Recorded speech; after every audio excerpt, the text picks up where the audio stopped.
আদিল ভাই দেখছেন টাকলা দুই ভাই কত বড় লোক হয়ে গেল গা। হ্যাঁ ওই যে 100 টাকলা, হ্যাঁ ওরা দুই ভাই তো অনেক বড় লোক। বুঝছো আদিল ভাই, আমি তো নাম জানি না গো, টাকলা জানি এতটুকুই। তুই কি চাস আমার দুই ভাই কি অগ দুই ভাইয়ের মতো বড় লোক উমু? আদিল ভাই কথাটা ঠিক কইছো, আমরা দুই ভাই যদি অনেক বড় লোক হইতে পারতাম, বহুত কিছু কিনতে পারতাম। তাহলে ওরা প্রথম ওই যে ড্রাগস বেচ থেকে পুলিশ হাতে ধরা খাই দিব, অত ড্রাগস বেচ থেকে পুলিশ হাতে ধরা খেলো না দুই ভাই, তারপর সে না তো বড় লোক গেছি, নাহলে এত বড় লোক হইতে পারতো নি। আর তুই যদি কস তাহলে আমিও আসি। থাক ভাই, আর এরকম করার লাগবো না, এখন খাওয়া দাওয়া করে বাসায় জায়গা। আচ্ছা খাওয়া দাওয়া তো শেষ হইলো, আমি একটু মুইতাহি বুঝছস, তুই একটু আমি একটু মুইতাহি মুতো দোস।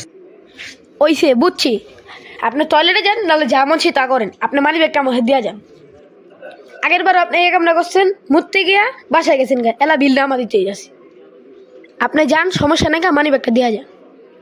ভাবছিলাম তোর এবারও বোধহয় আমার নামও না, দুইরা লাইছস, থাক এবার আমি বিল দিলাম, আগের বার তুই দিছিস না, এই বিলটা আমি পুরোটা দিই, সমস্যা নেই, যা।